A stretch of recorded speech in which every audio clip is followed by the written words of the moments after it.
సూర్యాపేట జిల్లా కోదాడ పట్టణంలోని కోమరబండ చౌరస్తాలో గల తెలుగుదేశం పార్టీ దిమ్మెను కూల్చిన గుర్తు తెలియని వ్యక్తులు కూల్చిన దిమ్మె వద్ద నిరసన తెలిపి దుండగులను వెంటనే శిక్షించాలని డిమాండ్ చేసిన టీడీపీ నాయకులు.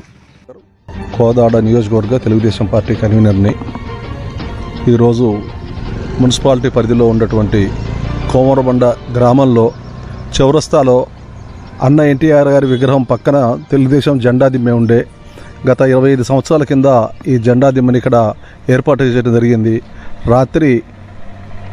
అర్ధరాత్రి సమయంలో గుర్తు తెలియని వ్యక్తులు ఇక్కడ జెండా దిమ్మెని ధ్వంసం చేయడం జరిగింది.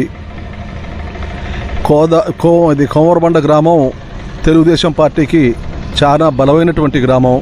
ఇలాంటి గ్రామంలో ఈ పద్ధతిలో చేసి తెలుగుదేశం పార్టీని డ్యామేజ్ చేయాలనే పద్ధతిలో ఆలోచన చేసేది చాలా తప్పు విధానం. రాజకీయాలు ఏదైనా ఇలాంటి దుశ్చర్యలకు పాల్పడటం అనేది కరెక్ట్ విధానం కాదు. దీనికి మేము పోలీస్ స్టేషన్లో కంప్లైంట్ చేయడం జరిగింది.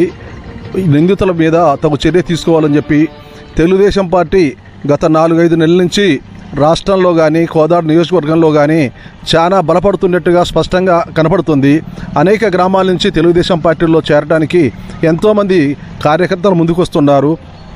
ఆంధ్రప్రదేశ్ రాష్ట్రంలో చంద్రబాబు నాయుడు గారు ముఖ్యమంత్రిగా ప్రమాణ స్వీకారం చేసిన దగ్గర నుంచి తెలంగాణలో తెలుగుదేశం పార్టీ బాగా ఉరకలేస్తుంది.